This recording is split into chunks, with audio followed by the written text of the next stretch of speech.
Good morning बच्चों। My name is Ramji Awasthi. I am a computer teacher. मैं ICSE और ISC CBSE board के बच्चों को जावा और पाइथन पढ़ाता हूं। बच्चों की डिमांड पे या आप लोगों की ही कह सकते हैं डिमांड पे मैं आज आईसीएसई सेमेस्टर 1 एग्जामिनेशन का स्पेसिमेन पेपर जो बोर्ड के द्वारा प्रिस्क्राइब किया गया है वो लेके आया हूं। इसमें बच्चों पहले मैं थोड़ी सी डिटेल बता दूं आपको कि आपका टोटल मार्क्स इसमें 50 मार्क्स का पेपर होगा और ये आपका 50 मार्क्स का पेपर आपको 1 आवर्स में ही कंप्लीट करना है बच्चों। और इसमें रीडिंग टाइम भी आपका इंक्लूड है, 1 आवर्स में ही आपको रीडिंग भी करना है और आपको पेपर भी सॉल्व करना है। इसमें 2 पार्ट रखे गए हैं बच्चों। आपका ये 30 मार्क्स का सेक्शन ए रहेगा जिसमें आपका true false, multiple choice question, fill in the blanks और इस टाइप के ही बहुत सारे टाइप बनाए गए हैं। और देन आपका 20 मार्क्स का प्रोग्रामिंग पोर्शन रहेगा। ठीक है, सो बच्चों फिर देखा जाए ये पेपर में क्या सोल्यूशन है। और ध्यान रखिएगा, मैं आपको यहाँ पर खाली इसके आंसर ही नहीं बताऊंगा, उन क्वेश्चंस के पीछे क्या लॉजिक है और उनका आंसर वो क्यों है, यानी कि पूरा सॉल्यूशन सहित मैं बताऊंगा। तो स्टार्ट करता हूं मैं, आप ध्यान से इसको समझने की कोशिश कीजिए। और मैं ये चाहूंगा भी कि आप मन में जो भी मैं आंसर बताने वाला हूँगा उससे पहले ही आप सोच के रखिएगा कि आपके अकॉर्डिंग कौन सा आंसर सही रहेगा। यहाँ पे पहला क्वेश्चन है आपका, which of the following are valid comments. तो बच्चों सबसे पहले हम लोगों को पता होना चाहिए जावा में कमेंट दिए क्यों जाते हैं। तो सपोज कर लीजिए जैसे कि आप कोई भी कंडीशन लिखते हो, कोई भी इफ कंडीशन लिखते हो, कोई भी लूप लगाते हो, तो उसके लिए बच्चों हमें पहले एक कमेंट देना चाहिए जिससे कि एग्जामिनर जो उस कॉपी को चेक करेगा वो समझ सके कि ये लूप या ये इफ कंडीशन हम लोगों ने क्यों लगाई है। जैसे मैं एक एग्जांपल दे रहा हूं कि आपने सपोज दैट एक नंबर में चेक करना है कि वो नंबर इवन नंबर है क्या। तो ए में एक नंबर ले लिया आपने बच्चों और उसमें आपने mod 2 करके इक्वल टू 0 लिख दिया। इसका मतलब ये इवन कंडीशन है जो किसी भी नंबर को चेक करता है कि वो नंबर इवन है या नहीं है। अब ये मैंने पेपर में लिख तो दिया है, तो मैं चाहता हूं कि एग्जामिनर इस चीज को समझे कि ये मैंने इवन नंबर को चेक करने के लिए कंडीशन लगाई है। तो इसके लिए हम लोग क्या करेंगे, कमेंट लाइन का यूज करेंगे। तो कमेंट लाइन हमारा यहाँ पर लगाकर इसको आप इसके बारे में लिख दीजिए कि it is use to check even number. आपने यहाँ पर लिख दिया। अब ये कमेंट लाइन इस लाइन के बारे में बता रही है, इसी को कमेंट कहते हैं। तो बच्चों यहाँ पे जावा में 2 टाइप्स के कमेंट होते हैं, मैं एक्सप्लेन कर दे रहा हूं। पहला आपका जो होता है सिंगल लाइन कमेंट। तो सिंगल लाइन कमेंट देने के लिए बच्चों आपको यहाँ पे 2 स्लैश के साइन लगाने होते हैं और उसके बाद आप जो भी, जैसे मैंने यहाँ पे 2 स्लैश के साइन लगाए और मैंने यहाँ पे इस इफ के बारे में कुछ लिख दिया। तो ऐसे ही आप यहाँ पे भी ये 2 स्लैश लाइन लगाइए और आप कोई भी एक लाइन का कमेंट किसी भी प्रोग्राम के स्टेटमेंट के बारे में दे दीजिए, तो आपका वो सिंगल लाइन कमेंट लाइन कही जाएगी, सिंगल लाइन कमेंट। उसके बाद अब होता है कि कोई मान लीजिए आपने सेट ऑफ स्टेटमेंट लिखे हैं, यानी पूरा लूप लिखा है, तो उस लूप में आप क्या करा रहे हो, पूरे लूप के बारे में आपको कुछ बताना है। तो उसके लिए आपको जावा में प्रोवाइड किया गया है मल्टी लाइन कमेंट, आपका स्टेटमेंट प्रोवाइड किया गया है। तो मल्टी लाइन कमेंट स्टेटमेंट देने के लिए बच्चों क्या किया जाता है, आप एक स्लैश लाइन लगाइए और एक स्टार लगा दीजिए। उसके बाद आप जो भी लिखना चाहें वो आप लिख दीजिए, देन स्टार लगाकर आप इसको स्लैश से क्लोज कर दीजिए।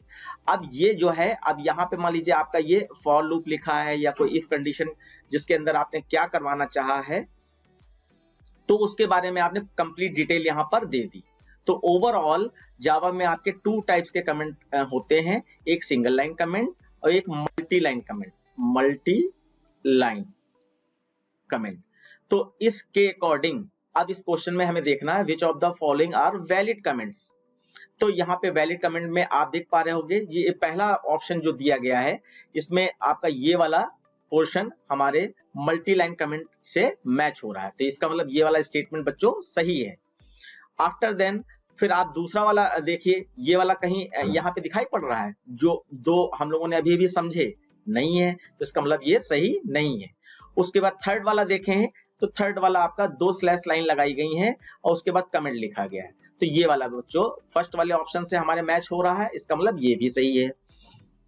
तो ओवरऑल एक और नीचे दिया गया है यहाँ पे, तो ये फोर्थ वाला देख पा रहे होंगे बच्चों, तो ये तो अपोजिट कर दिया गया पहले वाले का, और इस टाइप का कोई कमेंट होता ही नहीं है, यानी ये भी आपका नहीं है। तो ओवरऑल देखें तो आपका फर्स्ट वाला और थर्ड वाला ये 2 ऑप्शन सही है। अब आपको यहाँ पर गिवन है कि ऑप्शन आप देखें कि दोनों में से कौन से सही है। तो आप बच्चों यहाँ पे देख सकते हैं, मैं थोड़ा सा स्क्रीन ऊपर कर दे रहा हूं, ये अब आप देख पा रहे होंगे कि यहाँ पर 2 आपके सही हैं, पहला है आपका और तीसरा है। तो पहला तीसरा कहां पे आपको मैच हो रहा है? फर्स्ट ऑप्शन में, यानी कि आपका ये पहले वाले क्वेश्चन का, क्वेश्चन नंबर 1 का ए का फर्स्ट ऑप्शन आपका बिल्कुल सही है। अब बच्चों मैं दूसरा क्वेश्चन ओपन करने जा रहा हूं, आप उसको स्टडी कीजिए और जब तक मैं उसके बारे में डिटेल बताऊंगा तब तक आप उसका आंसर चूज करके रखिएगा, जिससे कि आपकी अच्छी प्रैक्टिस भी होती रहे। ये आपका सेकंड क्वेश्चन है, क्वेश्चन नंबर 1 का बी पार्ट। अब यहाँ पे बच्चों देख पा रहे होंगे आप लोग, operator with higher precedence are evaluated before operators with relatively lower precedence. Arrange the operators given below in order of higher precedence to lower precedence. तो ऑपरेटर टॉपिक में बच्चों ये चीज बताई जाती है और मैंने बहुत सारी वीडियोस इसके बारे में बनाई भी हैं जो मेरे चैनल पे अपलोड है। मैं उसका लिंक वगैरह आपको दे दूंगा, समय समय पे बता दूंगा कहाँ कहाँ पर वो वीडियो है मेरी, तो आप उसको जाकर देख सकते हैं, डिटेल देख सकते हैं। अब यहाँ पर बच्चों ये आपके ऑपरेटर्स दिए गए हैं, तो ये ऐसे तो अगर देखा जाए बच्चों तो यहाँ पर ऑपरेटर तो बहुत सारे होते हैं, तो उसके हिसाब से आप कैसे पहचानोगे कौन सा बड़ा पहले सॉल्व होगा जिसका हायर प्रेसिडेंस है, कौन सा छोटा है जिसका लोअर प्रेसिडेंस है वो बाद में किसी के सॉल्व होगा। तो इसका सबसे अच्छा तरीका है कि अगर आप इसका ऑर्डर जान लो, ऑपरेटर तो बहुत सारे होते हैं लेकिन अगर ऑर्डर जान लें तो हम इन ऑपरेटर्स को रिकॉग्नाइज कर सकते हैं कि किसका हायर प्रेसिडेंस होगा, किसका लोअर प्रेसिडेंस होगा। तो मैं आपको यहाँ पर एक ऑर्डर लिख रहा हूँ, आप उसको ध्यान दीजिएगा और उसी के अकॉर्डिंग आप ये सारे ऑपरेटर अरेंज किए जा सकते हैं, लोअर टू हायर या हायर टू लोअर। तो देखिए हायर टू लोअर के हिसाब से मैं अरेंज कर रहा हूँ। सबसे पहले ऑपरेटर में आपका बच्चों यहाँ पर जिसको हम लोग यूनरी ऑपरेटर कहते हैं, यूनरी ऑपरेटर कहते हैं। तो सबसे पहले कंपाइलर क्या करता है, यूनरी ऑपरेटर को ही सॉल्व करता है। तो इसमें एग्जांपल हो गया आपके प्लस प्लस और माइनस माइनस। उसके बाद दूसरा आपका ऑपरेटर जो कंपाइलर सॉल्व करता है वो अरिथमेटिक ऑपरेटर होता है, अरिथमेटिक। तो अरिथमेटिकल ऑपरेटर में आपका बच्चों प्लस माइनस इंटू डिवाइड और मॉड ये साइन होते हैं अरिथमेटिकल ऑपरेटर के। आफ्टर देन तीसरा आपका होता है थर्ड वन आपका रिलेशनल ऑपरेटर, रिलेशनल ऑपरेटर। तो रिलेशनल ऑपरेटर में बच्चों यहां पर आपका less than equal to, greater than equal to, double equal to और नॉट इक्वल टू, इस तरीके के आपके ये ऑपरेटर पाए जाते हैं। और देन आपका यहाँ पे सॉल्व होता है लॉजिकल ऑपरेटर। तो लॉजिकल ऑपरेटर में बच्चों आपके एंड का साइन और का साइन, ये 2 वर्टिकल लाइंस होती हैं। और उसके बाद बच्चों यहाँ पर आपका नॉट का, सिंगल नॉट का साइन, एक नॉट इक्वल टू होता है, ये रिलेशनल ऑपरेटर में आता है। और एक आपका यहाँ पर सिंगल नॉट 5th नंबर पे आपका असाइनमेंट ऑपरेटर।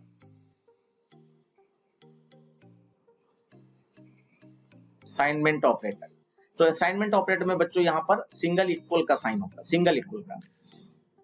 तो आप सारे ऑपरेटर मत याद करो, खाली ये जो ऑर्डर है तो ऊपर वाले ये सारे हायर प्रेसिडेंस के हैं और नीचे वाले सारे लोअर प्रेसिडेंस के हैं।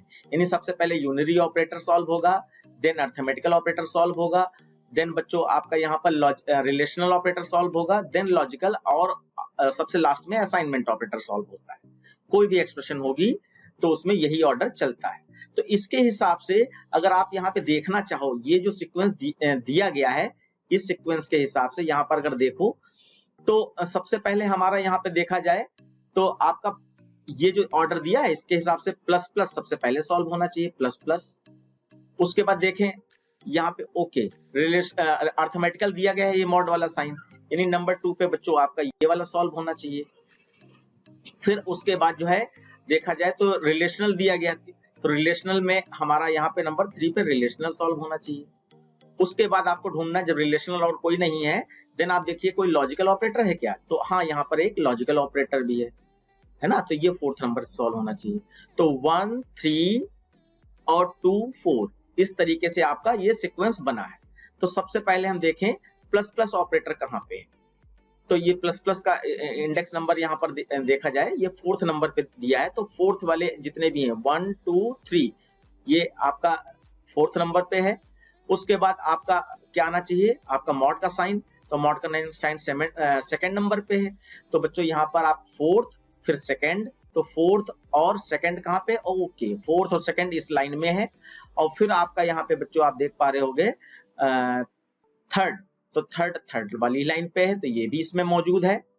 और फिर उसके बाद एंड का साइन आपका 4th लाइन पे है, ये को फर्स्ट 1 पे है, तो ये भी आपका दिखाई पड़ रहा है। तो यानी इसका करेक्ट आंसर होगा आपका 3rd वाला। तो ये ऑपरेटर सीक्वेंस आप कैसे ढूंढोगे, मैंने बता दिया कि सबसे पहले आप यहाँ पर कोई भी ऑपरेटर दिए होंगे उसमें आप देखो सबसे पहले यूनिटरी ऑपरेटर कोई है, अगर है तो उसको नंबर 1 डाल दीजिए। फिर उसके बाद देखिए अर्थमेटिकल ऑपरेटर कोई है, अगर है तो उसको नंबर 2 डाल दीजिए। उसके बाद आप देखिए कोई रिलेशनल ऑपरेटर अगर है तो उसको 3 डाल दीजिए, देन आपका लॉजिकल ऑपरेटर, और लास्ट में आपका असाइनमेंट ऑपरेटर। तो इस हिसाब से आप कोई भी ऑपरेटर दिए गए होंगे तो उनका सीक्वेंस आप आसानी से अरेंज कर सकते हैं। और कहीं पे भी बच्चों आपको लगे कि हाँ यहाँ पे मुझे कुछ और भी समझना है, तो आप कमेंट बॉक्स में कमेंट कीजिएगा, मैं आपको डेफिनेटली बताऊंगा। ठीक है, अब क्वेश्चन नंबर 1 का सी देखिए, which of the following keyword is used to create an instance of a class. Instance of a class यानी कि इंस्टेंस ऑफ अ क्लास बच्चों आपने डेफिनेशन में पढ़ा होगा कि जो क्लास का ऑब्जेक्ट होता है उसी को इंस्टेंस ऑफ अ क्लास कहते हैं। तो सबसे पहले हम लोग देखेंगे क्लास का ऑब्जेक्ट क्रिएट कैसे होता है। तो यहाँ पे क्या होता है, सबसे पहले सिंटेक्स के हिसाब से कोई आप क्लास का नाम देते हैं, क्लास नेम। उसके बाद कोई भी आपका ऑब्जेक्ट नाम होता है, तो ऑब्जेक्ट का नाम दे दिया, is equal to new, then class का नाम, क्लास नेम, और जो भी आप यहाँ पे इसके बाद आपका पैरेंथेसिस ब्रैकेट लग जाएगा। तो ये सिंटेक्स है बच्चों। अब इसमें अगर हम देखें तो ये कह रहा है कि which of the following keyword is used to create an instance of a class. तो ऑब्जेक्ट को इंस्टेंस ऑफ अ क्लास कहते हैं, तो इस ऑब्जेक्ट को क्रिएट करने के लिए कौन सा आपका कीवर्ड यूज होता है, तो कीवर्ड के नाम पर बच्चों यहाँ पर आपका न्यू है। तो इसके हिसाब से बच्चों यहाँ पर ये फर्स्ट ऑप्शन आपका करेक्ट ऑप्शन है। क्वेश्चन नंबर फर्स्ट का डी, तो डी पार्ट में बच्चों आप देख पा रहे होंगे यहाँ पे क्वेश्चन है what is the final value stored in variable x. तो वेरिएबल एक्स की फाइनल वैल्यू क्या है, तो यहाँ पे देखें एक ए नाम का वेरिएबल लिया गया है बच्चों, जिसमें आपका माइनस का 8.35 लिया गया है, और उसके बाद एक्स एक वेरिएबल लिया गया है रिजल्ट वेरिएबल के रूप में, और इस रिजल्ट वेरिएबल में मैथ.abs फंक्शन यूज किया गया है और मैथ.floor फंक्शन यूज किया गया है। ये दोनों फंक्शन एवेल्युएट होकर फिर x नाम के वेरिएबल में वैल्यू देंगे। तो सबसे पहले यहाँ पे आपको यहाँ पर जब फंक्शंस की बात आती है तो मैंने बच्चों इसकी पूरी एक कंप्लीट वीडियो बना के अपने चैनल पर डाल रखी है, आप उसको जरूर देखिएगा और बहुत डिटेल में उसके अंदर समझाया गया है, और मैं उसका लिंक भी आपको डिस्क्रिप्शन बॉक्स में दे दूंगा, आप उसको प्लीज देख लीजिएगा।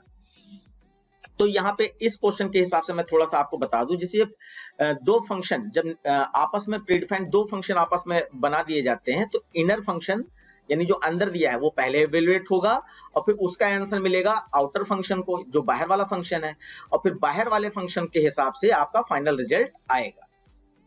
तो यहाँ पे आपका फ्लोर फंक्शन क्या करता है इसके हिसाब से देखें, तो देखिए फ्लोर में a की वैल्यू को यहाँ पे दिया गया फ्लोर में, तो अब फ्लोर फंक्शन के हिसाब से मैं दोनों एग्जांपल यहाँ पे दे रहा हूं। कि ये पूरी इसकी वर्किंग दिखा रहा हूं इस तरीके से। तो आपने जैसे यहाँ पे फ्लोर लिखा, फ्लोर, और फिर इसका आंसर हम लोग डिसाइड करेंगे। तो फ्लोर में ये डायरेक्ट मैं वैल्यू ले रहा हूं, यही वैल्यू प्लस में ले रहा हूं। तो ये 8.35 अगर दिया है तो आपका बच्चों क्या रिजल्ट आएगा। तो जैसे इसको याद करना आसान कैसे रहेगा, इसमें दो फंक्शन होते हैं, एक सील फंक्शन होता है, एक फ्लोर फंक्शन होता है। तो सील का मतलब ऊपर वाली वैल्यू, सील मतलब छत, और फ्लोर का मतलब जो फ्लोर यानी जमीन है आपकी, तो नीचे वाली वैल्यू। तो यहाँ पे फ्लोर का मतलब है lowest value, lowest nearest integer value देता है। तो अगर ये पॉजिटिव में अगर कोई नंबर यहाँ पे दिया है फ्लोर में बच्चों, तो आप इसको कैसे समझेंगे। आपको बहुत सिंपली क्या करना है कि पॉइंट के बाद कुछ भी दिया हो उसको हटा दीजिएगा, और पॉइंट से पहले जो इंटीजर पार्ट है बस उसको ही रिजल्ट के रूप में ले लीजिएगा। तो इसका फाइनल रिजल्ट आपका 8.0 आएगा, यानी पॉइंट वाली वैल्यू बिल्कुल हटा ही दीजिएगा, और उससे पहले जो भी आंसर हो, यानी कि कोई भी वैल्यू यहाँ पे दी हो उसके साथ यही तरीका आपको यूज करना है अगर वो नंबर पॉजिटिव है फ्लोर। तो आपका ये आंसर हो गया। अब इसका दूसरा एक एग्जांपल मैं देख लेता हूं, या ये जो दिया गया माइनस वाली वैल्यू, जैसे ये तो पॉजिटिव नंबर में था, अब नेगेटिव नंबर में अगर करना हो तो आपका यही सेम एग्जांपल ले रहा हूं मैं, नेगेटिव नंबर। तो 35 आपका ये दिया गया है। अब बच्चों यहाँ पे क्या करना है आपको, इसमें बताया गया था कि ये इंटीजर की nearest below lowest value, nearest lowest value integer की देता है। तो अगर देखा जाए तो -8 के, और ये पॉइंट के बाद में जो भी वैल्यू है वो तो है ही इसमें, तो -8 के नियरेस्ट वैल्यू क्या है, तो माइनस वाली वैल्यू में नियरेस्ट आपका बच्चों यहाँ पे 9 होगा। माइनस वाली वैल्यू में नियरेस्ट लोएस्ट, तो लोएस्ट साथ में जुड़ा है ना, तो ऐसे तो नियरेस्ट आपका -8 के नियरेस्ट आपका -7 भी होता है, लेकिन मैंने बताया यहाँ पर कि फ्लोर का मतलब लोएस्ट, कम वाली वैल्यू देखनी, तो लोएस्ट में 9 जुड़ा होता है। तो माइनस वाली वैल्यू में कभी भी आप अगर आंसर निकालना पड़ जाए आपको, तो आपका यहाँ पे आंसर जो भी माइनस में वैल्यू, जैसे या -8 दिया है, तो इससे छोटी वैल्यू -8 से छोटी वैल्यू क्या होगी, -9 होगी। तो आपका -9 आंसर यहाँ पर आ जाएगा, -9। और साथ में यहाँ पर पॉइंट के बाद में बच्चों सब कुछ हटा के बस 0 लगा देना होता है। तो ये वाली जो वैल्यू आपकी आई है, ये फ्लोर फंक्शन ने जनरेट की है, तो यहाँ पे आ जाएगा -9.0। और उसके बाद ये वैल्यू किसको मिल रही है बच्चों, एबीएस फंक्शन को मिल रही है। और एबीएस फंक्शन की क्या हैबिट है कि वो किसी भी नेगेटिव वैल्यू को पॉजिटिव वैल्यू में कन्वर्ट कर देता है। अगर कोई वैल्यू पहले से पॉजिटिव में है तो उसको वैसे एज इट इज बनाए रखता है। तो बस इसका एबीएस फंक्शन क्या करेगा, माइनस वाली वैल्यू को हटा देगा। तो यहाँ पे आपका ये 9 यहाँ पे आपका इसमें x में चला जाएगा, और क्योंकि ये डबल टाइप का x है तो ये 9.0 ले लेगा। और वैसे भी क्योंकि इस एबीएस फंक्शन को भी 0.0 साथ में मिला है ना, तो वो 0.0 इसमें ले जाएगा। तो इसके हिसाब से बच्चों पहला आंसर आपका सही है। हो सकता है मेरे समझाने में थोड़ा सा टाइम ज्यादा लग रहा हो, लेकिन एटलीस्ट आपको वो कॉन्सेप्ट क्लियर हो जाए, मेरा बस यही उद्देश्य है। यहाँ पे नेक्स्ट क्वेश्चन है, name the type of errors in the statement given below. तो बच्चों यहाँ पे एरर्स का एक क्वेश्चन आईसीएसई या आईसीएसई बोर्ड में जरूर आता है, ज्यादातर पाया गया है। तो एरर्स बच्चों यहाँ पे 3 टाइप्स की होती हैं। एक आपका सिंटैक्स एरर होती है, सिंटैक्स इसी को हम लोग कंपाइल टाइम एरर भी कहते हैं, कंपाइल टाइम, ठीक, हम कंपाइल टाइम एरर भी कहते हैं। और दूसरा बच्चों यहाँ पे होती है आपकी run time error, run time. मैं आपको कॉन्सेप्ट क्लियर कर रहा हूं जिससे कि पेपर कभी भी कैसा भी बने, अगर इस कॉन्सेप्ट पे कोई क्वेश्चन आता है तो आप आराम से उसको कर पाओगे। और थर्ड आता है आपका बच्चों लॉजिकल एरर।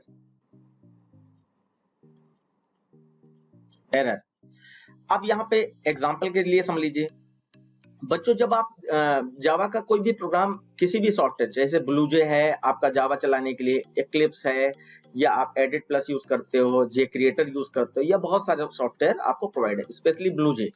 जब आप सोर्स कोड लिखते हो, यानी जो प्रोग्राम आप विंडो पे लिखते हो, तो उसके जावा का अपना हर लाइन का लिखने का सिंटैक्स होता है। तो अगर आपने उसके सिंटैक्स में कोई मिस्टेक्स कर दी, तो वहां पे जो एरर जनरेट होती है वो आपका कंपाइल टाइम एरर कही जाती है, यानी प्रोग्राम को कंपाइल करते समय ही उसने बता दिया, उसने प्रोग्राम को रन नहीं होने दिया, कंपाइल करते ही उसने बता दिया, उसको हम सिंटैक्स एरर कहते हैं। तो इसमें बहुत सारे एग्जांपल हो सकते हैं कि सेमीकोलन मिसिंग, जैसे ये सेमीकोलन साइन लगाते हैं ना हर लाइन के एंड में, तो सेमीकोलन मिसिंग हो सकता है। ऐसे ही आपका यहाँ पर डबल कोट्स किसी चीज का स्टार्ट किया लेकिन क्लोज नहीं किया, है ना, तो या डबल कोट्स हो सकता है, या किसी का कर्ली ब्रैकेट स्टार्ट किया और क्लोज नहीं किया आपने, तो कर्ली ब्रैकेट यानी कंपाउंड स्टेटमेंट मिसिंग। या system dot out dot println लिखते हो तो सिस्टम कहीं भी लिखा जाता है तो आपका एस अपर केस होता है, लेकिन वहां पर आपने धोखे से लोअर केस कह दिया, तो वो सिंटैक्स एरर हो गई। तो हमारा यहाँ पर कोई ऐसी सिंटैक्स एरर है इस लाइन में, तो यहाँ पे तो हमें कोई ऐसी एरर नहीं दिखाई पड़ रही है, सेमीकोलन भी लगा है, स्लैश भी लगा है, 100 डिवाइडेड बाय 0 है, ये सब तो सही है। उसके बाद बच्चों आता है आपका रन टाइम एरर। तो रन टाइम एरर में क्या होता है, स्पेशली सिंटैक्स की कोई एरर नहीं, आप कंपाइल कराओगे तो नीचे लिख के आ जाएगा विंडो में नो सिंटैक्स एरर। देन जब नो सिंटैक्स एरर आ गया उसके बाद आप प्रोग्राम को रन कराते हो तो रन यानी आउटपुट विंडो खुलती है, उसमें एंटर नंबर इस तरीके से जो भी आपने इनपुट स्टेटमेंट दे रखे होते हैं वो आना शुरू हो जाते हैं। देन इनपुट स्टेटमेंट आते समय और जैसे आउटपुट दिखाने की बारी आई वैसे ही आपका प्रोग्राम रुक गया और आप आउटपुट विंडो से बाहर आए और जहां पे सोर्स प्रोग्राम लिखा था वहां पे किसी लाइन पर उसने एरर शो करना शुरू कर दिया। इसको कहते हैं रन टाइम एरर, यानी प्रोग्राम जब रन हो रहा था उस समय कोई एरर आ गई। तो इसकी कॉमन एरर मैं आपको बता दे रहा हूं कि जैसे मैथ का कॉन्सेप्ट है, किसी भी नंबर को 0 से डिवाइड नहीं किया जा सकता, तो अगर आप अपने प्रोग्राम में जो भी आपने स्टेटमेंट लिखे उसमें कहीं ऐसा हो गया कि कोई भी नंबर कोई भी नंबर 0 से डिवाइड हो रहा है तो उसको डिवाइड बाय 0 एरर कहेंगे, वो रन टाइम एरर होती है। ऐसे कोई एरे का प्रोग्राम बनाया तो उसमें एरे में 5 नंबर आपने लिए हैं तो 0 से 4 तक का लूप चलना चाहिए और आपने एक एक्स्ट्रा चला दिया, 0 से 5 तक का लूप चला दिया या 0 से 6 तक का लूप चला दिया, तो array index out of bound error आती है। तो प्रोग्राम रन होते समय जो आपने लॉजिक लिखा है उस लॉजिक में कहीं कुछ ना कुछ ऐसा हुआ कि प्रोग्राम रन होते समय ही एरर आ गई, तो उसको आप यहाँ पर रन टाइम एरर कहते हो। तो यहाँ पर रन टाइम एरर में देखिए यहाँ पे 0 से डिवाइड हो रहा है तो इसका मतलब ये एक रन टाइम एरर है। ओके, तो इसी हिसाब से फिर लॉजिकल एरर देखें तो लॉजिकल एरर तो बच्चों कुछ नहीं होता है कि यार आप प्रोग्राम रन कराओगे तो प्रोग्राम भी रन हो मतलब कंपाइल भी हो जाएगा, तो उसके रन कराओगे तो रन भी हो जाएगा। और लॉजिकल एरर में खास बात होती है बच्चों इसमें आउटपुट भी आ जाता है, जबकि कंपाइल टाइम एरर में और रन टाइम एरर में कोई आउटपुट नहीं आता है, लॉजिकल एरर में आउटपुट भी आ जाता है। बस अंतर ये रहता है कि वो जो आउटपुट आया वो आपका डिजायर्ड आउटपुट नहीं आया। आप 2 नंबर का सम करना चाह रहे थे और उसमें 2 नंबर का सम का रिजल्ट नहीं आया, तो प्रॉब्लम कहां आई होगी, प्रॉब्लम वहां पे आती है कि आपने मन में सोचा कि यहाँ पे 2 नंबर का सम करना है तो उसके लिए प्लस साइन लगाना चाहिए था और धोखे से आपने लिख दिया वहां पर माइनस साइन। धोखा हो सकता है किसी के साथ में, तो धोखे से आपने माइनस साइन लगा दिया जिस वजह से आपका रिजल्ट माइनस वाली वैल्यू का जनरेट करेगा। तो जब भी लॉजिकल एरर के बारे में आपको कहा जाए तो आप बिल्कुल डिक्टो को एग्जांपल लेके ही समझा दीजिएगा कि जैसे प्लस की जगह पे माइनस साइन लगा दिया या ग्रेटर देन की जगह पे लेस देन साइन लगा दिया तो आउटपुट तो आएगा लेकिन आउटपुट आपका डिजायर्ड आउटपुट नहीं आएगा। इस चीज को हम लोग लॉजिकल एरर कहते हैं। ये क्वेश्चन नंबर 1 कंप्लीट हो गया बच्चों। अब इसके बाद आपका आ गया है fill in the blanks, correct option इसमें फिल करना। तो ये 1 मार्क्स के सारे क्वेश्चन हैं आपके। तो आप यहाँ पे देखिए सबसे पहला क्वेश्चन है the dash allows a class to use the properties and method of another class, यानी कि कोई 2 क्लासेस हैं जिसमें एक क्लास किसी दूसरी क्लास की प्रॉपर्टीज और मेथड को यूज कर रही है। तो ये जावा के कॉन्सेप्ट से क्वेश्चन लिया गया है। तो जावा के कॉन्सेप्ट आपने 4 कॉन्सेप्ट पढ़े होंगे, data abstraction, data encapsulation, inheritance और पॉलीमॉर्फिज्म। तो जैसे आपका एक क्लास है यहाँ पर ए नाम की और आपका एक क्लास और है बी नाम की। अब आप क्या करें कि ए और बी वाली क्लास को ऐड कर दें, आपस में जोड़ दें। तो क्या होगा, ऊपर वाली क्लास जो होती है वो बेस क्लास या सुपर क्लास कही जाती है और नीचे वाली क्लास जो होती है वो सब क्लास या चाइल्ड क्लास कही जाती है। और बेस क्लास को ही हम लोग पेरेंट क्लास भी कहते हैं, ऊपर वाली क्लास को। तो जो पेरेंट क्लास है वो अपने फीचर्स और अपने कैरेक्टरिस्टिक्स या मेथड्स को सब क्लास यानी कि बी वाली क्लास में दे सकता है। तो इसी को हम लोग इस कॉन्सेप्ट को कहते हैं बच्चों इनहेरिटेंस। तो ये आपका इनहेरिटेंस कॉन्सेप्ट है। मैं एक ही लाइन में बता सकता था, लेकिन इतना बताना मुझे जरूरी था। और एक बच्चों और भी इंपॉर्टेंट क्वेश्चन है कि दो क्लासेस को आपस में ज्वाइन कैसे किया जाता है, यानी इनहेरिट कैसे करवाया जाता है। तो आप यहाँ पर वो कीवर्ड पूछ दिया जाता है, तो यहाँ पर कीवर्ड है एक्सटेंड, EXTENDS। तो एक्सटेंड कीवर्ड का यूज क्या है, दो क्लासेस को आपस में ज्वाइन करना है इनहेरिट कराने के लिए, ठीक है। तो ये आप याद रखिएगा। देखिए यहाँ पे ये तो बच्चों आप एक मैं इंपॉर्टेंट चीज बताने जा रहा हूँ, इस चीज को समझिएगा कि जो आपके प्रिमिटिव डेटा टाइप होते हैं ना, प्रिमिटिव डेटा टाइप, तो इंट, कैर, फ्लोट, डबल, इस टाइप के, तो प्रिमिटिव डेटा टाइप का आपका एक क्वेश्चन उसकी मेमोरी से रिलेटेड, उसकी रेंज से रिलेटेड या उसकी डिफॉल्ट वैल्यू से रिलेटेड आपका आना ही आना है, फिक्स है।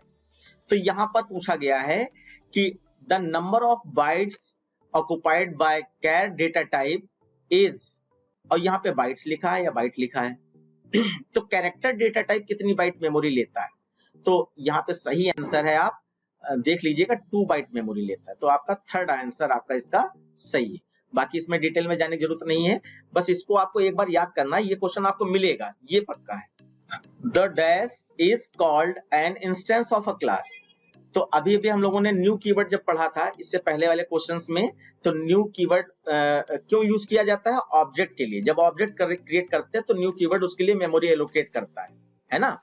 तो उसी समय मैंने बताया था कि object is a instance of a class, तो यहाँ पर वही आपका है, आपका इसका आंसर सही आंसर है, तो ये 1 वाला object is a instance of a class, इस चीज को बच्चों याद रखिएगा। देन नेक्स्ट क्वेश्चन है आपका बच्चों, the dash are the words which have special meaning. तो यहाँ पे ये एक डेफिनेशन है, कीवर्ड की डेफिनेशन, कि keyword have a special meaning and work done according to their meaning. तो जैसे कीवर्ड आपके कोई भी हो, जैसे INT लिखते हो, फ्लोट लिखते हो, फॉर लिखते हो, वाइल लिखते हो, ब्रेक लिखते हो, कंटिन्यू लिखते हो, ये सब क्या है, कीवर्ड्स हैं। इनके सबके एक पर्टिकुलर स्पेशल मीनिंग होती है और उस मीनिंग के अकॉर्डिंग ही ये वर्क करते हैं। तो यहाँ पर कीवर्ड, आइडेंटिफायर, मेथड, पैकेज दिए हैं, जिसमें कि आपका सही आंसर कीवर्ड है। लास्ट में बच्चों मैं एक बहुत इंपॉर्टेंट चीज बताऊंगा और एक लिंक भी प्रोवाइड कराऊंगा, तो आप लास्ट तक बने रहिएगा, जिससे आप ये वो लास्ट वाली बात को समझ पाएं और फिर ये ऑब्जेक्टिव टाइप के जितने भी क्वेश्चन हैं, MCQs हैं, ये आप बहुत आसानी से सॉल्व कर पाओगे, ठीक। नेक्स्ट क्वेश्चन आपका है क्वेश्चन नंबर E, मेथड्स या method that accepts a string without any space is dash. यानी कि जब हम कोई भी वैल्यू इनपुट कराते हैं स्ट्रिंग टाइप की, तो उस स्ट्रिंग वैल्यू में कोई स्पेस ना आए और वैल्यू आपकी स्टोर हो जाए, यानी स्पेस वाली स्ट्रिंग को स्टोर ना कराए, स्पेस वाली स्ट्रिंग को एक्सेप्ट ना करवाए। तो उसके लिए बच्चों यहाँ पे आप देखिए, जब स्ट्रिंग की बात आती है तो यहाँ पर स्कैनर क्लास का यूज अगर हम लोग कर रहे हैं, जैसे कि यहाँ पे एग्जांपल दिए हैं, मैं देख पा रहा हूँ, नेक्स्ट, नेक्स्ट लाइन और नेक्स्ट INT, ये तीनों आपके स्कैनर लाइन के हैं और नन ऑफ द अबव, ये तो गलत ही है आपका। तो इसमें बच्चों ये जो नेक्स्ट दिया है, तो नेक्स्ट का मतलब है कि विदाउट स्पेस, ये कोई स्पेस नहीं लेता। तो सही आंसर देखा जाए तो मैं यहीं पे टिक कर दे रहा हूं कि नेक्स्ट कीवर्ड में आप जो है बिना स्पेस लिए कोई भी वर्ड स्टोर कराते हो, या सिंगल वर्ड के लिए होता है। और नेक्स्ट लाइन पूरा सेंटेंस के लिए होता है, अब उसमें चाहे एक वर्ड स्टोर कराओ चाहे पूरा सेंटेंस स्टोर कराओ। और नेक्स्ट INT आपका एक इंटीजर वैल्यू के लिए होता है, तो पूरा वर्ड या सेंटेंस स्टोर कराते हैं तो नेक्स्ट लाइन लिखते हैं, और खाली नेक्स्ट जो है ये सिर्फ एक वर्ड स्टोर करने के लिए बच्चों यूज किया जाता है। देन ये आपके पूरे हो गए। अब क्वेश्चन नंबर 3, तो बच्चों यहाँ पे ध्यान से देखिएगा, इसमें खाली पूछा गया है नेम द फॉलोइंग, यानी जितने भी क्वेश्चन होंगे उसमें कुछ आंसर्स दिए गए हैं और जो क्वेश्चन पूछा गया होगा उसके हिसाब से उनमें से किस आंसर का वो करेक्ट मैच हो रहा है। तो देखिए यहाँ पे कहा गया the wrapper class to which the method parse INT belong to.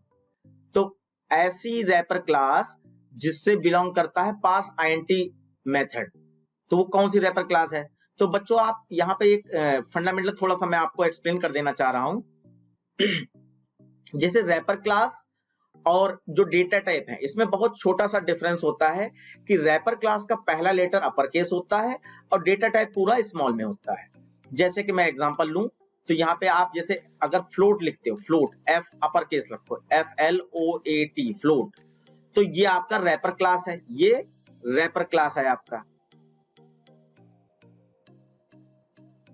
तो फ्लोट हो गया। ऐसे आप इंटीजर लो, इंटीजर का आई बड़ा है, इंटीजर आपका ऐसे ही डबल हो सकता है, DOUBLE डबल। तो ये सब क्या है, ये सब रैपर क्लासेस, ये सब रैपर क्लासेस। और फ्लोट का जो डेटा टाइप देखें तो डेटा टाइप में आप यहाँ पर स्मॉल में ही फ्लोट लिखोगे, फ्लोट। इंटीजर का INT लिखते हो आप लोग, और डबल का डबल लिखते हो लेकिन स्मॉल में लिखते हो। तो ये डबल डेटा टाइप की रैपर क्लास क्या है, डबल, ये D बड़ा है, अपर केस है। ऐसे INT की रैपर क्लास क्या है, इंटीजर I बड़ा है और पूरा इंटीजर लिखा गया, ये इसका खास बात है। और फ्लोट के लिए यहाँ पर फ्लोट लिखा जाता है। तो यहाँ पे पास INT फंक्शन किसका है, इसका सीधा सीधा आंसर है इंटीजर।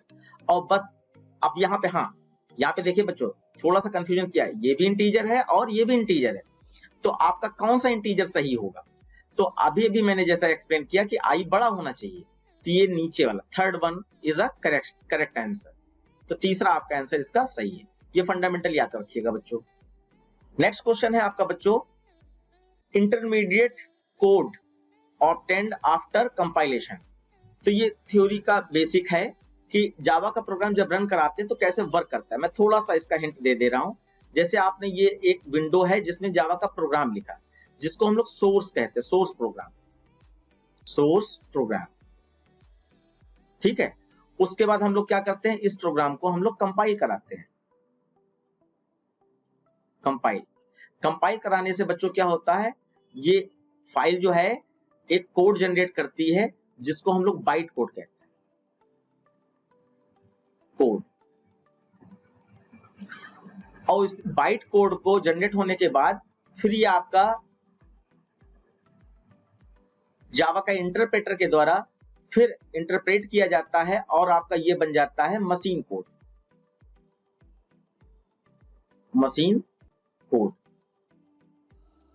ठीक है। तो अब देखिए ये सोर्स कोड आपने लिखा, फंडामेंटल है बच्चों, ये इस पे कई सारे क्वेश्चन बनाए जा सकते हैं। तो ये आपका सोर्स कोड है जिसका एक्सटेंशन नेम होता है, जैसे मान लीजिए आपने राम नाम से फाइल बनाई तो ये ram.java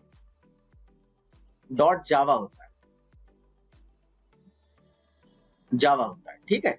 ये सोर्स कोड है। और इसको जब आप कंपाइल कराते हो तो ये जो नया कोड जनरेट हुआ ये बाइट कोड है, इसको हम लोग पढ़ नहीं पाएंगे, ठीक है। और ये कोड जनरेट होता है, इस कोड का इंपॉर्टेंस क्या होता है कि ये बाइट कोड एक ऐसा कोड है जो किसी भी मशीन पे डायरेक्टली रन कराया जा सकता है, किसी भी ऑपरेटिंग सिस्टम पे डायरेक्टली रन कराया जा सकता है। बहुत सारे ऑपरेटिंग सिस्टम होते हैं ना, एंड्रॉयड ऑपरेटिंग सिस्टम, आपका Windows operating system, Mac operating system. तो बाइट कोड किसी भी ऑपरेटिंग सिस्टम पे एग्जीक्यूट कराया जा सकता है, कंपाइल कराया जा सकता है, रन कराया जा सकता है। तो इसीलिए जावा स्ट्रॉन्ग लैंग्वेज मानी जाती है बाइट कोड के कारण ही। और ये प्लेटफॉर्म इंडिपेंडेंट जो फीचर्स होता है ना जावा का, वो इसी के कारण होता है कि बाइट कोड किसी भी ऑपरेटिंग सिस्टम पे रन कराया जा सकता है, इसीलिए उसको प्लेटफॉर्म इंडिपेंडेंट कहते हैं। और फिर इसके बाद ये मशीन कोड में कन्वर्ट हो जाता है।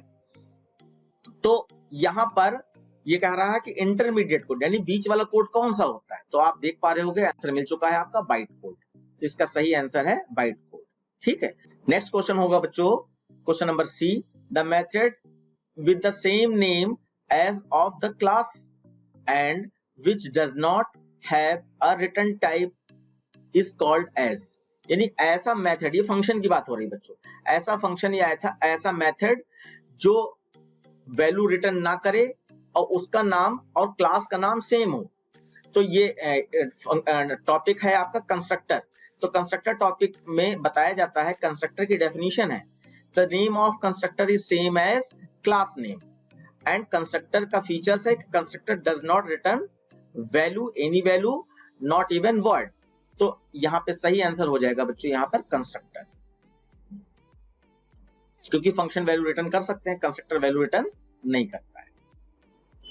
The statement to stop the execution of a construct, यानी कि जो भी आपने प्रोग्राम बनाया है तो उसमें कौन सा ऐसा स्टेटमेंट जावा के प्रोग्राम में होता है जो किसी भी प्रोग्राम में किसी भी कोड को एग्जीक्यूट होते समय उसको टर्मिनेट कर दे, रोक दे। तो यहाँ पे लिखा है the statement to stop the execution of the construct, यानी कि जैसे लूप है, कंस्ट्रक्ट, लूप को कंस्ट्रक्ट किया है तो लूप को रोक दे, इफ कंडीशन लगाई है तो उसमें इफ कंडीशन स्टॉप कर दे। तो स्पेशली यहाँ पर ये क्या होता है, इफ कंडीशन में ये लगाया जाता है और लूप के अंदर लगाया जाता है, या कोई स्विच केस स्टेटमेंट है उसमें लगाया जाता है। तो यहाँ पे अब आप आंसर समझ गए होंगे, ये ब्रेक स्टेटमेंट है। अच्छा बच्चों, यहाँ पे बता दूं सिस्टम डॉट एग्जिट 0 जो है ये भी आपको प्रोग्राम को स्टॉप करता है, लेकिन ये पूरे प्रोग्राम को स्टॉप कर देता है। जहां कहीं भी लगा दोगे उसके बाद प्रोग्राम बंद। आप आगे उसके ये सिस्टम डॉट एग्जिट के नीचे और भी कोई स्टेटमेंट लिखे वो एग्जीक्यूट नहीं होंगे। और ब्रेक क्या करता है, ये सिर्फ स्विच केस और लूप से आपका लूप और स्विच केस को टर्मिनेट करके उसके आगे के स्टेटमेंट एग्जीक्यूट कराता है, लेकिन लूप और स्विच केस को रोक देता है। बस इतना ही इसका रहता है, और स्टॉप से कोई मतलब नहीं, ये बेकार की चीज है, ये कोई स्टेटमेंट नहीं होता है। देन नेक्स्ट क्वेश्चन है आपका बच्चों, question number E, invoking a function by passing the object of a class is termed as. बच्चों ये क्वेश्चन जब सब्जेक्टिव पेपर आपके प्रॉपर हुआ करते थे, जब तक ये मल्टीपल चॉइस क्वेश्चन नहीं आया था सिलेबस में, तो ये क्वेश्चन कई बार पूछा गया है कि name the two way to call the function. Function को कॉल करते समय या उसको वैल्यू पास करते समय आप उनका नाम बताइए, कौन से मेथड्स होते हैं या उनका नाम क्या है। तो उसमें बच्चों बताया गया है कि किसी भी फंक्शन में वैल्यू भेजने के लिए दो तरीके होते हैं आपके पास, जिसमें एक तरीका होता है कि आप as a primitive data type value भेजिए, एक होता है as a non primitive data type value भेजिए। जो प्रिमिटिव डेटा टाइप कौन सा होता है, इंट, कैर, फ्लोट, डबल। और नॉन प्रिमिटिव डेटा टाइप कौन सा होता है, जैसे कि आपका एरे है, क्लास का ऑब्जेक्ट है, इनके थ्रू आप वैल्यू को पहुंचाना चाहते हैं। तो इसके हिसाब से बच्चों आपके कॉल बाय रेफरेंस, इनको नाम जो दिया गया है कॉल बाय रेफरेंस और कॉल बाय वैल्यू। तो जब हम प्रिमिटिव डेटा टाइप्स को किसी फंक्शन कॉलिंग वाले स्टेटमेंट से फंक्शन में भेजते हैं तो कॉल बाय वैल्यू कहा जाता है।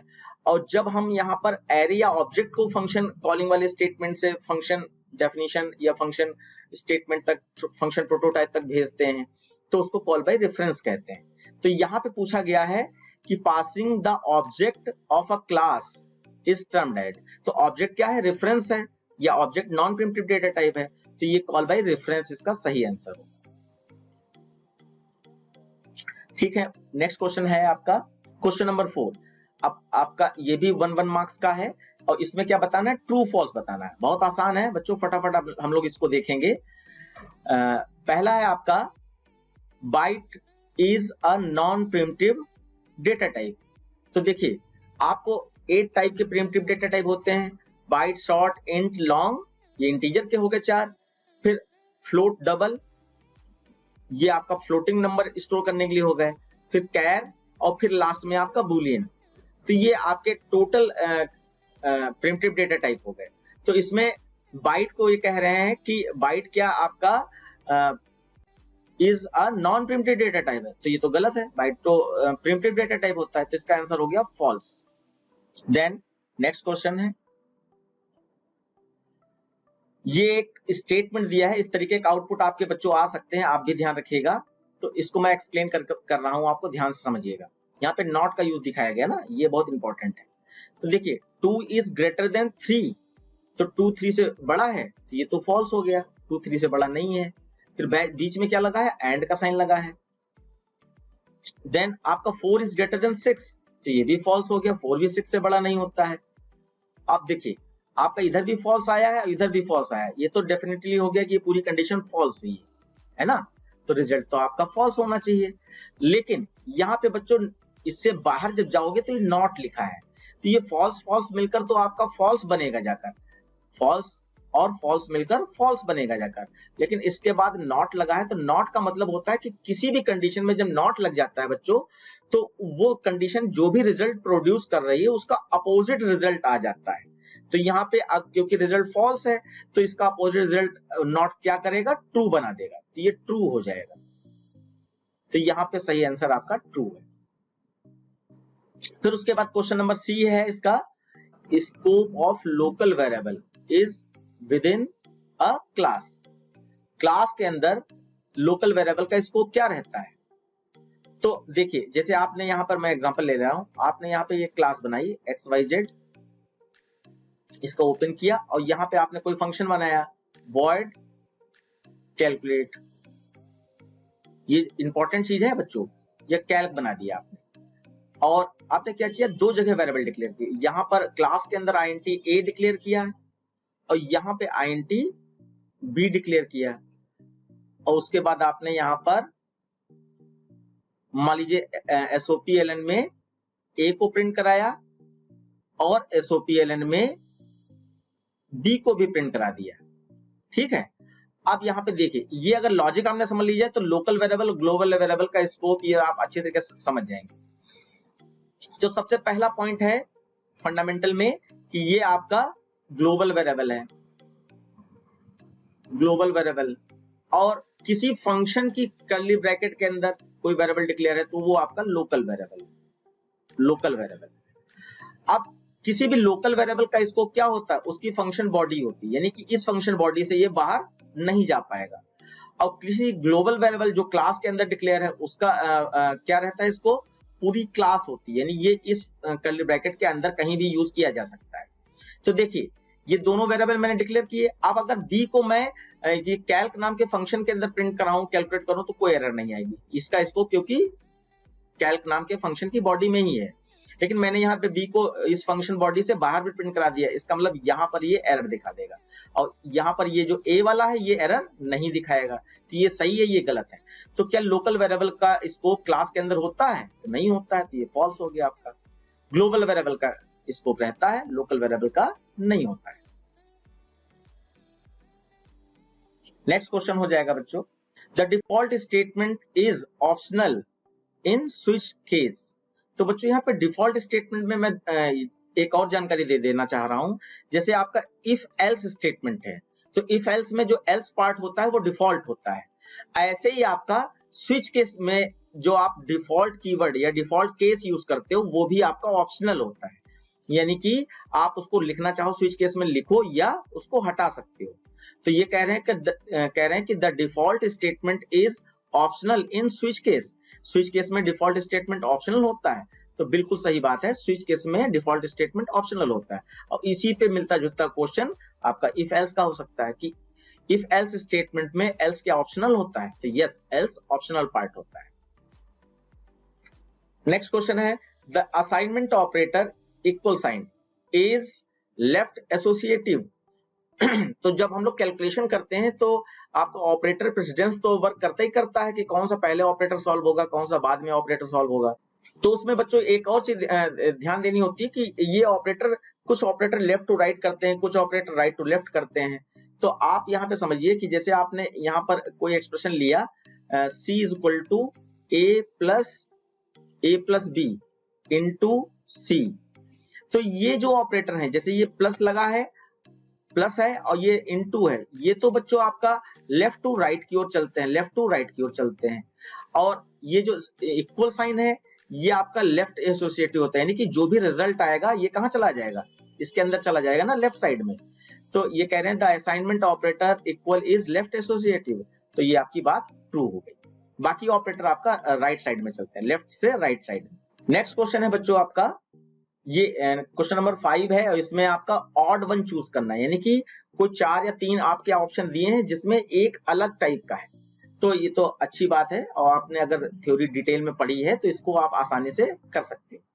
जैसे यहाँ पे इनकैप्सुलेशन, डेटा एब्स्ट्रैक्शन और पोर्टेबल और पॉलीमॉर्फिज्म। तो आप ध्यान दो, इनकैप्सुलेशन, डेटा एब्स्ट्रैक्शन और पॉलीमॉर्फिज्म ये क्या है? ये आपका object oriented programming, oops programming के कॉन्सेप्ट है। लेकिन पोर्टेबल ये क्या है? ये जावा प्रोग्रामिंग का फीचर्स है, लेकिन ये कॉन्सेप्ट नहीं है, ठीक है। तो ये आपका अलग टाइप का है, ये वाला आंसर आपका अलग है।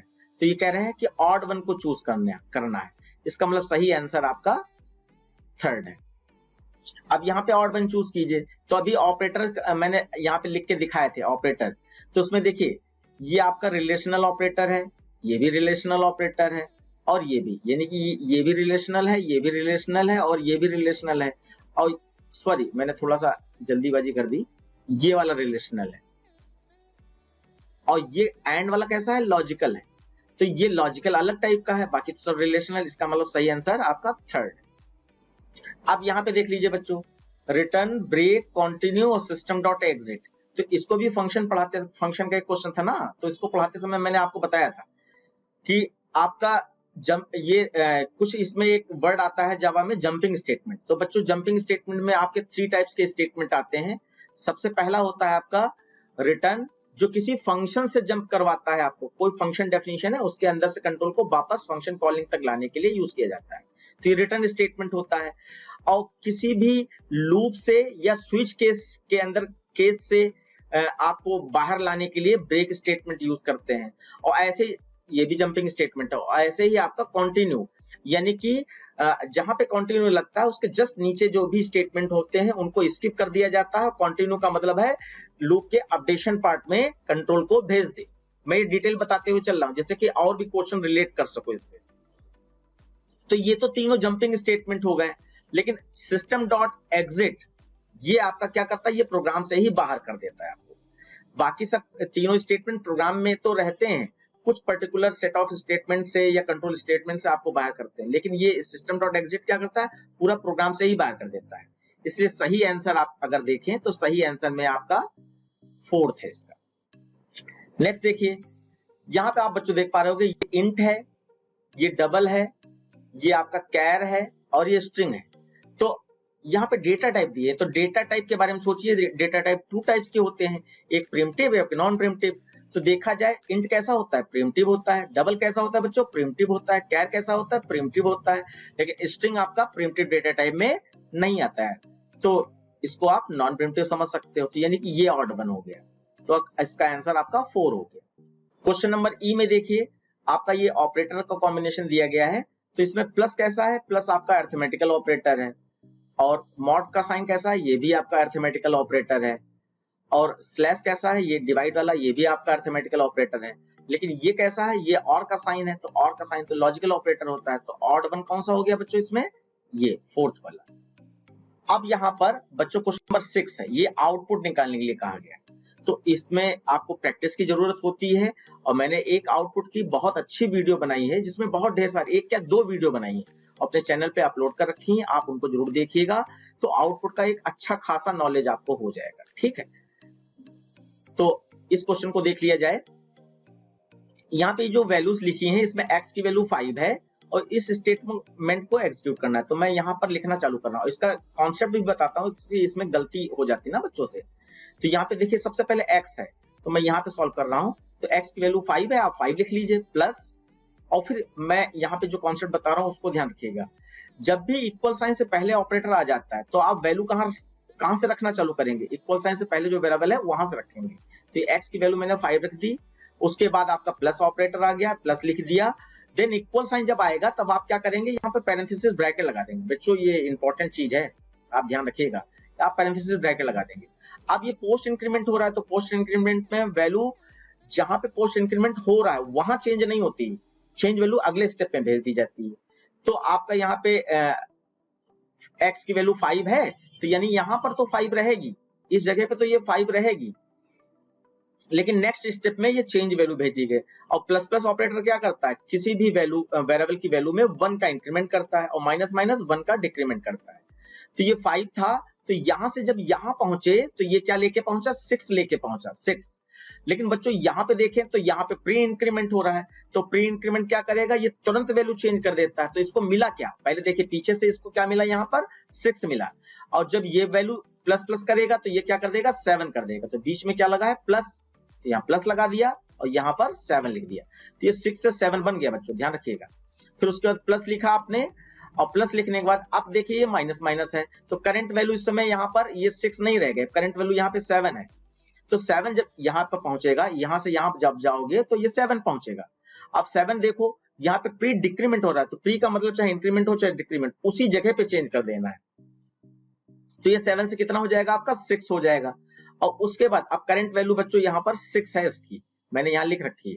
अब यहाँ से जब यहाँ जाओगे तो ये 6 लेके जाएगा, और यहाँ पे तो कोई चेंजेस हो नहीं रहे हैं, तो अब प्लस लगाकर 6 ही लिख दीजिए।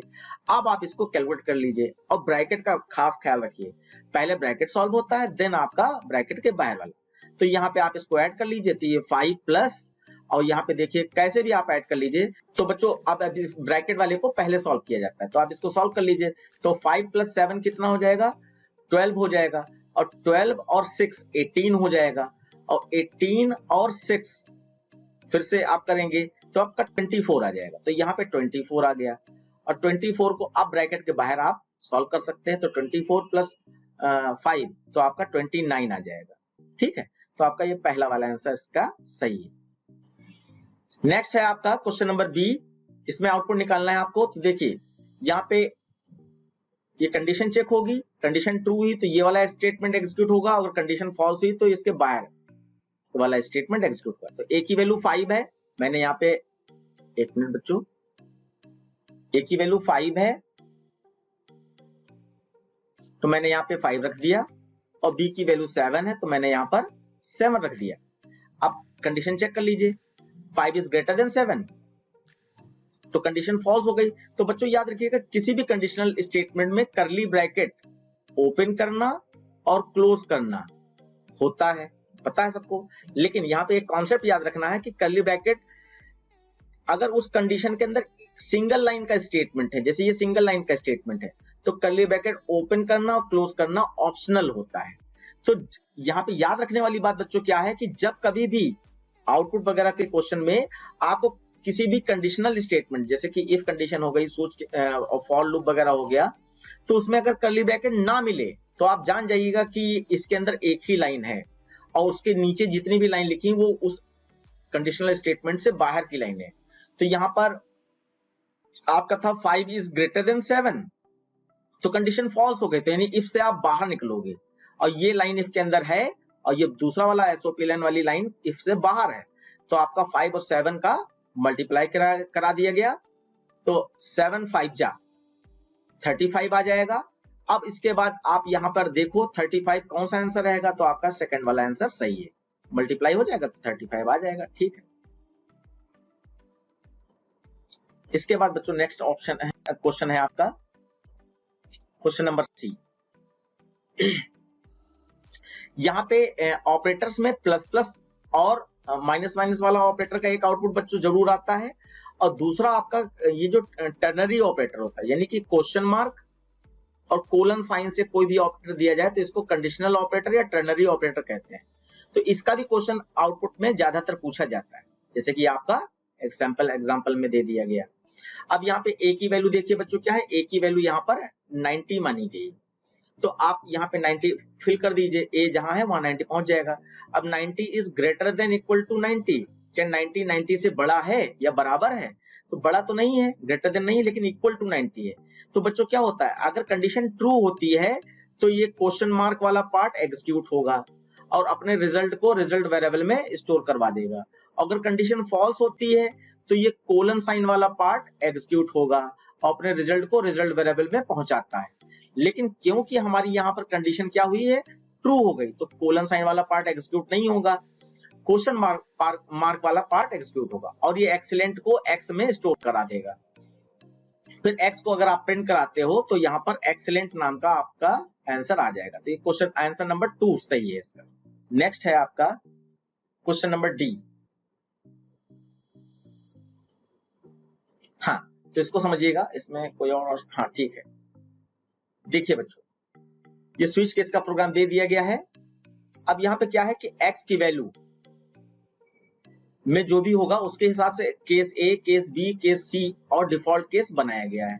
तो इन्होंने कहा कि व्हेन x की वैल्यू कैपिटल ए हो, तो क्योंकि जावा एक केस सेंसिटिव लैंग्वेज है, वो अपर केस लोअर केस को अलग अलग मानती है। तो इसका मतलब ये कैपिटल ए है, और केस आपने कैसे बनाया है, स्मॉल ए, स्मॉल बी, स्मॉल सी, तो ये तो किसी से नहीं मैच होगा। जब आपका यहाँ पर एक्स लिखा गया है, एक्स का मतलब यहाँ पर ए चेक होगा, तो स्विच ए यानी केस ए पर ले जाए, वो भी अपर केस वाले ए पर ले जाए, तो यहाँ अपर केस ए है कोई, तो कोई नहीं है, ये भी गलत है, ये भी नहीं मैच होगा, ये भी मैच नहीं होगा, ये भी मैच नहीं होगा। तो बच्चों जब कोई केस नहीं मैच होता है स्विच केस में, तो आप कहाँ जाते हो, तब आप डिफॉल्ट केस में जाते हो। तो आपका डिफॉल्ट केस के अंदर जो भी लिखा होता है वो एग्जीक्यूट हो जाता है। यहाँ पे सक्सेस लिखा है, तो सही आंसर इसका बच्चों सक्सेस है। इसके बाद क्वेश्चन नंबर ई है बच्चों। देखिए यहाँ पे n की वैल्यू आपकी 1000, n की वैल्यू आपकी 1000 बच्चों दी गई, 1000, ठीक है। अब आपको क्या करना है, ये लूप चलाना है। तो मैं यहाँ पे दिखाई दे रहा हूं कि लूप कैसे चलेगा। यहाँ आपका 1000 आया और 1000 10 से बड़ा है, कंडीशन ट्रू है बच्चों, पक्का ना। नीचे आए, अब 1000 पहला तरीका क्या है, जब फर्स्ट टाइम आप लूप के अंदर आए, ये काउंटिंग भी करनी पड़ती है, कई बार ऐसा पूछा जाता है। जैसे इसमें पूछा गया है कि कितनी बार लूप एग्जीक्यूट हुआ है और क्या आउटपुट आया है। तो हम लोग क्या करते हैं, यहाँ पे नंबर 1 डाल दिया। जब कंडीशन ट्रू के आप अंदर आओगे तो इसको मतलब नंबर फर्स्ट टाइम आपने एंट्री की लूप में, इसको नंबर 1 डाल दिया।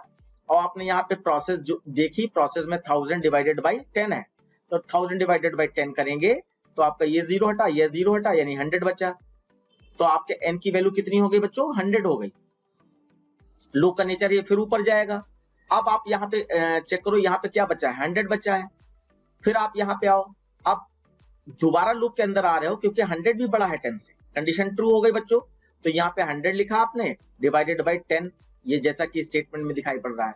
0 हटाया दोनों का, ये 10 बचा। तो यानी n की वैल्यू अब इस समय कितनी हो गई बच्चों, 10 हो गई। फिर आपका लूप ऊपर जाएगा। अब यहाँ पे बच्चों चेक हो रहा है आपका कि 10 इज ग्रेटर देन 10, चेक हो रहा है 10 इज ग्रेटर देन 10। तो 10 10 के इक्वल तो है लेकिन ग्रेटर देन नहीं है। तो क्या हुआ, आप इस बार लूप के अंदर नहीं आ पाए, आप लूप से चले गए बाहर। तो आपने n प्रिंट कराया तो आप देख पा रहे होगे n की वैल्यू कितनी है, तो यानी कि 10 है। तो आउटपुट तो बच्चों 10 आया। अब लूप कितनी बार चला, तो मैंने यहाँ पे नंबरिंग डाल रखी थी, तो आप देख पा रहे हो 1 2 2 बार लूप चला। तो आप इसमें आंसर मैच कर लीजिए कि आउटपुट 10 है और लूप 2 बार चला है। तो ये 10 आंसर वाले ये 2 आंसर हैं। हाँ देखिए, इसमें 3 बार लूप चला रहे हैं, इसमें 2 बार, तो यानी इसका आंसर है 3। इस तरीके से आप ये निकाल सकते हैं। आई होप आपको समझ में आ गया होगा। ओके बच्चों, तो अब इसके बाद जो है आपका सेक्शन बी स्टार्ट हो गया है और थोड़ा सा टाइम ज्यादा लग गया मुझे एक्सप्लेन करने में। तो की पॉइंट बच्चों मुझे बताना था आपको कि एक की पॉइंट क्या है कि देखिए, ये आप भी जानते हो और नहीं जानते हो तो जान लो। एज अ टीचर मैं आपको बताना चाहूंगा कि objective multiple choice question, fill in the blanks, ये एक ही स्टेटमेंट में हजारों क्वेश्चन बनते हैं। यानी एक स्टेटमेंट में एटलीस्ट 2-3 क्वेश्चन तो बन ही जाते हैं। जैसे मैंने लिखा ad OBJ is equal to new ad. अब ये एक लाइन है तो इसमें हम ये लाइन दे दिया, पहला क्वेश्चन बनाया कि इसमें क्लास का नाम क्या है, ऐड हो गया। दूसरा क्वेश्चन बना दिया, इसमें ऑब्जेक्ट का नाम क्या है, तो ओबीजे हो गया। तीसरा क्वेश्चन बना दिया, इसमें कीवर्ड कौन सा है, जैसा कि इस क्वेश्चन में आया था, तो आपका न्यू कीवर्ड है। चौथा क्वेश्चन बना दिया कि इसमें कंस्ट्रक्टर कॉलिंग स्टेटमेंट कहां पर है, तो आपने लास्ट में जो ऐड लिखा गोल वाला ब्रैकेट, तो वो कंस्ट्रक्टर कॉलिंग स्टेटमेंट है। तो यानी कि एक ही लाइन पर 4-4 क्वेश्चन बन गए, या और भी कुछ बनाया जा सकता था, अभी तो मैंने 4 बना दिए आपके।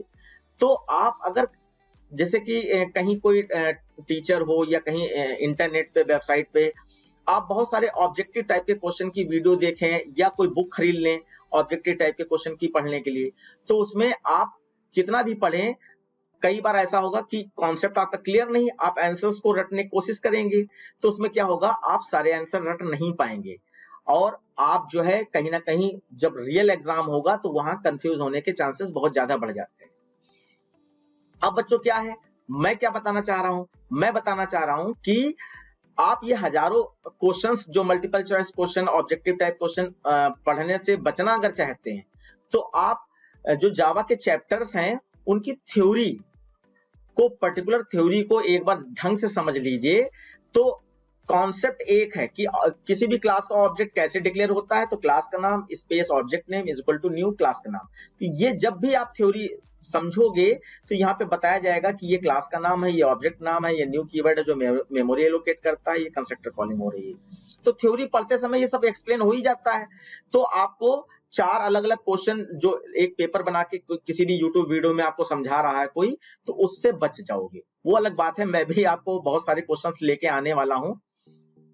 तो मैं इसमें बताने वाला था कि मैंने एक प्लेलिस्ट बनाई है जो मैं आपको अभी तक वो हाइड थी, मेरे जो कोचिंग चलती है उन्हीं बच्चों को प्रोवाइड मैंने की थी, लेकिन अब मैं उस आपकी थ्योरी वाली प्लेलिस्ट को अनहाइड कर दूंगा, पब्लिक कर दूंगा, जिससे कि आप लोग ये जो पहली बार आपका मल्टीपल चॉइस क्वेश्चन का 2021 में पेपर होने जा रहा है नवंबर में, आप उसमें अच्छा से अच्छा परफॉर्म कर सकें और आप सक्सेस होंगे तो मैं भी सक्सेस हो जाऊंगा। इसी होप के साथ मैं एक और अनाउंसमेंट करना चाह रहा था कि मैं अब आपको मल्टीपल चॉइस क्वेश्चन में आपको कैसे-कैसे क्वेश्चन बनाए जा सकते हैं, इसको देखने के लिए जरूर पढ़ना चाहिए। तो मैं उसके लिए एक सीरीज लेके आ रहा हूं और मैं जैसा भी मेरे पास टाइम, क्योंकि मेरे बहुत सारी क्लासेस चलती हैं, बहुत सारे बैचेस चलते हैं, तो टाइम निकालना मुश्किल हो जाता है क्योंकि अपने बच्चों के लिए तो जो मेरे पास समय और पैसा दे रहे हैं, तो उनको तो मुझे अच्छा रिस्पॉन्स देना ही देना है। तो इसलिए उनसे जो बचा हुआ टाइम होता है, उसमें मैं अब वीडियो सीरीज तैयार कर रहा हूं, जिससे कि नवंबर वाले एग्जाम में 2021 के एग्जाम में आप सारे बच्चे बहुत अच्छा रिस्पॉन्स दे सकें और आपके बहुत अच्छे-अच्छे मार्क्स आए। और बस इसी के साथ ये आज का वीडियो मैं क्लोज करना चाहूंगा। काफी टाइम आप लोगों ने दे दिया, इसके लिए बहुत-बहुत धन्यवाद आपका। और आगे कंटिन्यू ऐसे ही आप लगे रहिए, आप देखेंगे आप बहुत अच्छी तरीके से सक्सेस हो जाएंगे। और ये सारी वीडियोस आप जरूर देखिएगा जहां-जहां मैंने रिकमेंडेशन दिया है, और कमेंट में जहां कहीं भी आपको लगे कि हाँ कोई आपको और सजेशन मुझे देना है, तो मैं एक टीचर हूं, मैं कोई ग्राफिक डिजाइनर नहीं हूं जिससे मैं बहुत अच्छी सी वीडियो बना लूं। हो सकता है वीडियो मैंने जो यहाँ पे तरीका यूज किया है उसमें बहुत अच्छा अट्रैक्टिव ना लगा हो, लेकिन मेन उद्देश्य था आपके पास इस क्वेश्चन का सोल्यूशन प्रॉपर वे में और डिटेल्ड वे में पहुंचे, वो मैंने प्रयास किया है। तो आप कोई कमी रहे या कोई सजेशन है आपका तो आप सजेशन दीजिएगा, मैं उसको अगली वीडियो में या अगली क्लासेस की वीडियो में सुधार कर लूंगा और आगे के लिए उसको बनाए रखूंगा। तो आप लोग हाँ, ये एक इम्पोर्टेंट चीज है बच्चों, जरूर याद रखिएगा कि ये मेरे चैनल को अगर आप सब्सक्राइब कर लेते हो और बेल आइकॉन वाला वो प्रेस कर देते हो, तो जो मैंने बताया कि मैं सीरीज लॉन्च करने वाला हूं, तो वो समय-समय पर आपको मिलती रहेंगी और हो सकेगा एक हफ्ते में 3 वीडियो 4 वीडियो आएंगी और संडे को तो आएंगी। और बच्चों एक लास्ट में और अनाउंसमेंट करना चाह रहा हूं कि मेरा अपना खुद का ऐप है, जावा मतलब राम जी सर नाम से। ये प्ले स्टोर पे अवेलेबल है, आप इसको डाउनलोड कर लीजिए। इसमें मैंने बहुत सारे जो मैं टेस्ट लेता हूं मल्टीपल चॉइस क्वेश्चन के, और उनको बहुत ही उसी समय जब आप टेस्ट दोगे तो वो उसके लिंक आपको मिल जाया करेंगे। ऐप अगर डाउनलोड कर लेते हैं आप तो उसके लिंक मिल जाया करेंगे, और उन टेस्ट को जो फ्री ऑफ कॉस्ट में वहां पे आपको देने को मिल रहा है, उससे आपकी बहुत अच्छी प्रैक्टिस हो जाएगी। तो उस ऐप को भी का लिंक मैं दे दूंगा डिस्क्रिप्शन बॉक्स में, आप उसको देख लीजिएगा और वो टेस्ट जो मैंने वहां पे क्रिएट किए हैं उनको आप दीजिए और अपनी प्रैक्टिस अच्छे से कीजिए। धन्यवाद।